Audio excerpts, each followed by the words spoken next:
ধর্মের নামে যারা নারীর প্রতি বিদ্বেষ ছড়াচ্ছে তাদের বিষয়ে নির্বাচন কমিশন কি করছে জানতে চেয়েছেন মহিলা পরিষদের সভাপতি ফৌজিয়া মোসলেম।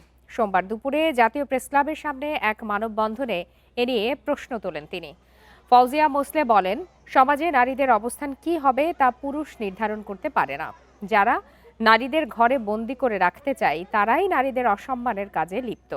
এ সময় অন্য বক্তারা বলেন, নারীদের অধিকার খর্ব করতে জামায়াতের অবস্থান তাদের আমিরের পোস্টে প্রকাশ পেয়েছে। দেশের বিপুল সংখ্যক নারী প্রতিদিন জীবিকা ও পরিবারের দায়িত্ব পালনে কাজ করছেন। তাদের হেয় বা নিয়ন্ত্রণ করার যে কোনো প্রচেষ্টা নিন্দনীয় বলেও মন্তব্য করেন তারা। সরকারের কাছে নারীর নিরাপত্তা নিশ্চিতের আহ্বান জানান বক্তারা।